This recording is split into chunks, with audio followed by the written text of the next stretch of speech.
Overview of the things that people are interested in trying to move forward radiotherapy.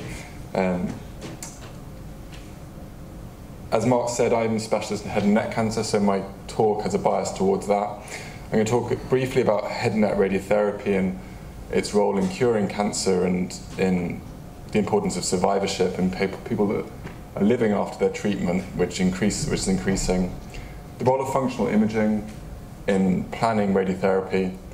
Intensity modulated radiotherapy, which is a technique which has been introduced for quite some years in the world, and probably in the last 5 to 10 years in the UK. The importance of looking at anatomical changes during radiotherapy and responding to those. That is to say that what you initially plan in terms of your radiotherapy may not be what you need to deliver during the treatment. Proton beam therapy is a step change in radiotherapy, and we're fortunate to be one of the 2 centres which will host an NHS service commencing in 2 years' time. And then finally, I'm going to just mention about the importance of quality of radiotherapy and how that really does affect outcomes for patients.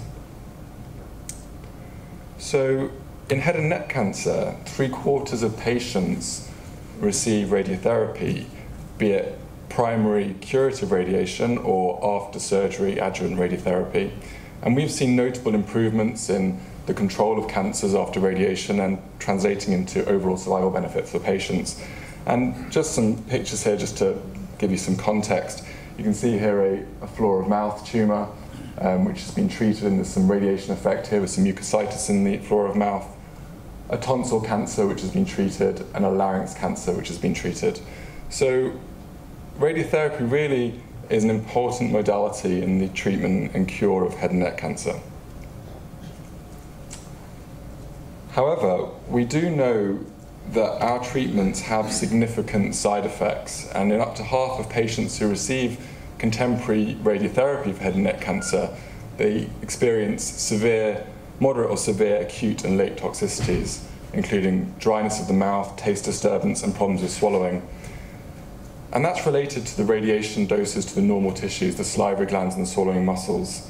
And really, we turn our attention as our cure rates are improving to trying to reduce the toxicities of our therapy, because we know that these very much adverse patients' quality of life. And for example, in oropharynx cancer, the etiology of oropharynx cancer has changed over the last decade to an increased prevalence of HPV-related disease, human papillomavirus-related disease. Those patients are presenting at a younger age, and they have an excellent chance of cure. So really it's incumbent upon us in the community to improve our treatment so that we reduce our side effects while maintaining our high cure rates. And this is radiotherapy in a nutshell, really. If you've ever seen a talk on radiotherapy, you've probably seen this graph. And this is about the therapeutic ratio. So radiotherapy is about trying to deliver a dose which is going to cure the cancer while reducing the dose that you deliver to normal tissues surrounding the cancer, because that's why you get the side effects. And what you can see here in the light blue line is the tumour control probability for a given dose of radiation and the cure rate you'd expect from that. And to the right of that is the normal tissue. So the normal tissue is less sensitive to radiation, so we want to exploit the difference between the curves. So what we're trying to do in our interventions is shift the tumour control probability to the left and the normal tissue complication probability to the right. So by opening up that gap by various interventions, we can optimise the therapeutic ratio, reduce the toxicity, and improve the cure rate. So in head and neck cancer, to give you some context of the process, the pathway the patients will take. So the patients, it's very important they're positioned in a stable place on the treatment couch. So they're immobilised in a 5-point thermoplastic shell which goes over the head and the shoulders. It keeps the patient in the same position for them to have a scan done in that position. And this type of scan they have is evolving. So functional imaging is increasingly being used. You can actually look at areas of increased activity, maybe target them and increase the dose of radiation that you want to plan to those areas. And then the radiation oncologist will draw on a computer the targets and where they want to deliver dose. And then that is planned by physicists. So intensity modulated radiotherapy is the is the contemporary treatment for most head and neck cancers, and proton beam therapy will have an important role in the future. I'll talk a bit about that in a bit. We then put the patient on the treatment couch, and in order to make sure the patient is in exactly the same position when we actually deliver the radiation, we do a verification scan, and now commonly that's a cone beam 3D verification with a CT scan. And we're fortunate in Manchester to be advancing magnetic resonance and linear accelerators, so you actually can treat patients on the same couch as you can image them with an MR scan. And MRI scans have advantages in terms of improved soft tissue discrimination and also the ability to integrate functional imaging. So really that's another step change which we're very fortunate at the Christie to be advancing. And then image-guided radiotherapy is the process whereby you image in order to make sure the patient's in the right position and move the patient if needed, and then you treat the patient. So the process is complex, and each of the steps of the processes we're trying to refine and improve. So intensity modulated radiotherapy, which I talked about, was an important improvement in the delivery of radiation. So what it does, it enables you to deliver very conformed, that is very precise radiation by moving leafs in the collimator head and by changing the intensity and the fluence of the beam. So you can really shape around the cancer to deliver the dose to the cancer and reduce the dose to normal tissues. So you can see on the left of the screen a conventional 2D plan where you're putting beams across the patient and you're achieving the dose to the cancer. You can cure the cancer with that, but the normal tissues are receiving an excessive dose, whereas now we're moving more towards conformality in intensity modulated radiotherapy.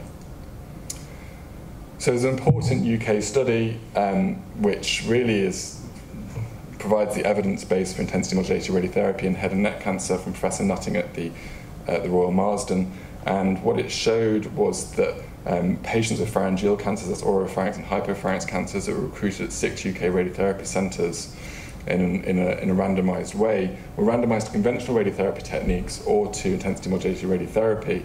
And what you saw over time and consistently was a reduction in the incidence of moderate to severe dryness of the mouth. Now that's really important because dryness of the mouth is very unpleasant for patients. It affects their quality of life. It can also affect people's teeth, cause dental caries, it can have problems with osteoradionecrosis of the jaw. So it's a real, and it also can have knock-on problems with swallowing. So it's a real problem, and this was a real improvement that was seen in intensity modulated radiotherapy. So I briefly touched on functional imaging. So what people are increasingly looking at in an investigational way is whether or not you can integrate functional imaging into the planning radiotherapy stage and then target areas which you think are more radio-resistant to receive a higher dose of radiation.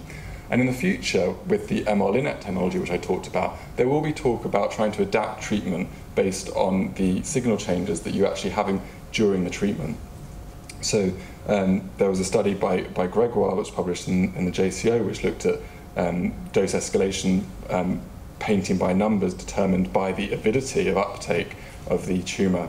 And this is an area of investigation and using different ligands in order to determine whether or not areas should receive additional dose. So you could look at tumour burden, how quickly cells are dividing, or hypoxia.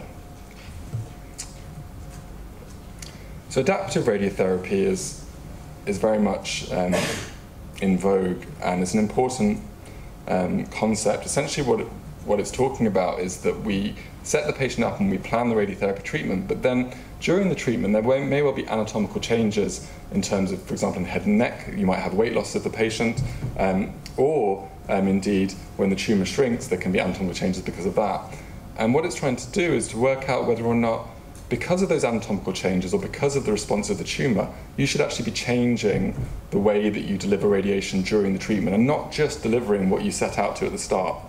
So what it does is it improves the conformity of the treatment, so you can be more precise and directed in how you deliver your radiation, and it's about personalisation of medicine, but it is challenging. I won't go through the flowchart in detail, but essentially there's a number of steps which need to be performed in order to make this work, and the technology and informatics that need to be there to support this aren't really there yet, but this is something that people are moving towards doing. So just taking a step back, there's two reasons why you might want to adapt your radiotherapy plan. One, because of anatomical changes, to try and improve the conformity of the delivered radiation and reduce the dose to normal tissues. In head and neck cancer, that probably benefits about a fifth of patients. So it's a very resource-intensive process, and you need to be able to try and determine which patients are the ones that are likely to benefit from that. But at the moment, we don't have any biomarkers, that is to say, indicators of who may benefit, or even any sort of phenotypic changes in the patient which may suggest that they have dosimetric alterations which need adaptation. And there's also no established threshold. So when do you say, right, that change and that dosimetric change which we calculated means a significant change overall to the patient, so we should change the treatment plan? So when we should do it and how often we should do it are all open questions. Should we change our volumes when the tumour responds? Well, in theory, if you've got a shrinking tumour and you reduce down your high-dose treatment volume, then you will reduce toxicity. But you need to be cautious because any change like that risks underdosage of the tumour in the peripheries and a marginal recurrence. And marginal recurrence really is something which radiation oncologists study very carefully when they occur to ensure that the radiation dose delivered was appropriate, to make sure that any learnings can be made from that individual case. Tumour resistance, so this speaks to the work I was talking about, the MR-Linac and functional imaging. So can you use functional biological imaging to identify areas which aren't responding so well to your treatment, and then you could maybe dose intensify or could do some biological adaptation during the treatment in order to try and improve the cure rate. But there's problems. So what functional imaging do you use? How reproducible and stable is the signal? So if you did a functional image on someone one day and then did the same scan the next day, would you get exactly the same picture and same intensities? Well, you wouldn't. So should you be changing it on the first day's scan or on the second day's scan? When should you do it? And also, how do you define the treatment volumes based on the functional imaging?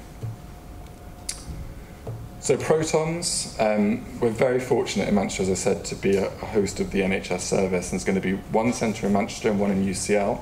We'll treat 750 patients per year. And really, proton beam therapy is a step change because of the advantaged physical properties of protons, which is what this curve depicts. So in the magenta line here, this is what a normal photon is, which is X-rays, which is what we deliver in standard radiotherapy. And you see the dose here rises and then falls off. What you see here with the proton is there's less dose between the skin and the target. And then as it goes up, it deposits dose in a non-symmetrical way. So actually, when you get near the target, it delivers all of its dose, and then it drops straight off. So there's less dose before the target, and there's no exit dose. And what you do is you spread out this protons by using something to essentially modulate the energy of the proton, so that you can create a spread out Bragg peak. So if your target is here, you can really concentrate your radiation into where the target is. So there's less dose before compared with the photons, and minimal exit dose. So the advantage to that clearly is that the normal tissues are receiving less dose, and that's particularly important for the low and intermediate dose of radiation, and I'll show you some pictures to demonstrate that. So it's about reducing side effects, normal structures and tissue sparing. It's also because you can imagine that if you can deliver radiation and it stops, that where you've got a dose-limiting critical structure distal to the proton beam, you can actually dose intensify close to that structure. Obviously, the caveat there is you need to be very sure about where you're delivering the proton and be able to verify the range of the proton, because we're very close to structures which, if damaged, can cause serious toxicity. But that's certainly something which people are looking into using it for. And then also dose escalation for tumours which are more radio-resistant. So an ISO late effect profile is a way of me expressing to you it's about delivering a dose which is safe to the normal tissues and getting the most dose into the tumour. So proton beam therapy does reduce doses to normal structures, and what you can see here is a colour wash map which indicates this. So this is with the latest volumetric intensity modulated radiotherapy, and you can see here this low and intermediate dose which is in the oral cavity. There's more dose affecting the parotid glands, whereas when you deliver a proton beam, you get very little dose to the oral cavity, and this has real benefits for patients in terms of reduced taste disturbance and also preservation of the minor salivary glands. So you saw a reduction in mean dose to the oral cavity, and also a reduction to the contralateral parotid gland, which is what the Passport study was looking at with IMRT. It was looking at whether or not it could spare the contralateral parotid gland. And you can see here a reduction in dose. So really, it's a very exciting development. So it's not head and neck, but it is a pretty picture, and it does tell a story. So this is craniospinal radiation, which is a fairly unusual form of radiation, which is mainly used in pediatric tumours, although some adults do receive it as well.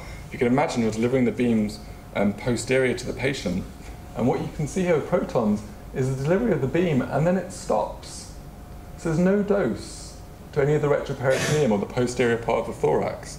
Whereas with X-rays, even the best way of delivering these X-rays, you can see this intermediate and low dose which goes right through the body. So this is particularly important for children where normal tissues which are growing are very sensitive to the low and intermediate dose. But also there is advantages clearly for adults as well, especially for this type of treatment which is very toxic, and it can compromise delivery of the radiation during the treatment if patients have to have a treatment break because of, for example, they've got severe dysphagia and problems with swallowing. So protons really are a step change in treatment. And you can see here, what we're always trying to do is to spare the normal structures, and the cochlea for hearing, you can see what you can nicely do is shape the beams, and you can spare the dose to the cochlea. So it's all about trying to preserve function, and all these techniques are about trying to preserve function and reducing dose to normal tissues. So it wouldn't be fair of me to stand up and just say protons are clearly fantastic, because there's obviously a downside to them, which is they're very sensitive to any anatomical changes or density changes in the path length of the proton beam. So the corollary to saying that really precise and you can deliver dose very conformally is actually any changes in the patient clearly have an effect on the dose distribution. So I won't go into this slide in too much detail, but what we do know is that if you have, for example, fluid and air changes within the sinuses, you can actually affect the path length of the proton beam, which has real implications for the dose. So you need to adapt with protons. So adaptation, which I talked about in terms of re-imaging and replanning, is going to be really important for protons. So getting that work stream, which I said was really hard and complex, right, is going to be important for protons. And we also know, for example, tumour shrinkage, that when the tumour shrinks, you get density changes in the path length. Protons are very sensitive to that. So actually, by changing density, protons can overshoot the target, and you can reduce the dose to the target and increase the dose to normal tissues. So there are considerations of protons, but what's happening at the moment, and it's a great time for the UK to be getting on board with protons, is that technologies are really matching the physical properties of protons. So the delivery technologies of proton beam are now becoming state-of-the-art, and they're matching the physical advantages of the protons. So my last slide is just really a warning, and this is a post hoc analysis of the TROGO 202 trial, which was done by Peters et al. In Australia. The TROGO 202 trial was a accelerated radiotherapy hypoxia trial with tirapazamine. That's not what's important here. What's important here is this post hoc analysis, which showed that in patients who had deviations to protocol, major deviations to protocol of delivering the radiation, there was a 20% decrease in 2-year overall survival.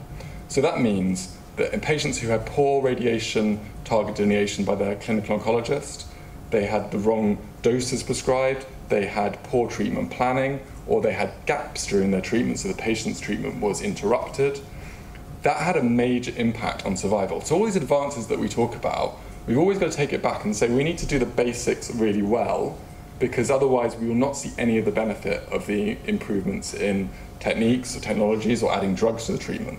So this was even before intensity modulated radiotherapy, which, as I said, is more conformal treatments are more susceptible to changes. So really, this is important, and we all acknowledge it. So what we have in the UK, for example, for trials, is we have radiotherapy quality assurance, and all plans go through a central quality assurance to make sure they reach the standard. And what we have in Manchester is we have quality assurance rounds to make sure that we put up all our treatment plans, all the oncologists look at it in our team, and we all agree or we ask for changes to the contours and the plans. So quality in radiotherapy is essential. Thank you very much.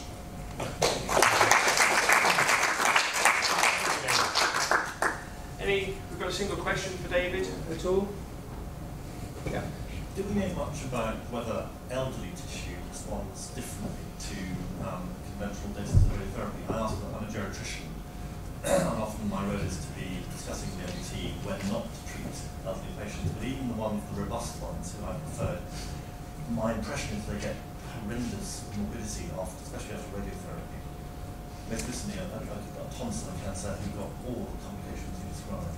Yeah, that's a very important question, and certainly we do know that toxicities appear to be increased in the elderly population. We're very cautious about adding drugs to our radiation for that reason. Whether or not the tissues themselves are more sensitive to radiation, I don't know the answer to that, but there is ongoing studies, for example, the rapid genomic study, which is looking at toxicities and trying to work out which patient populations are more susceptible to radiation toxicities and show increased sensitivities. So maybe something will come out of that. But it's an interesting point, and I do wonder whether or not maybe elderly tissues are more sensitive to radiation. We do know with drugs we have to be very careful. Right, thank you very much, David.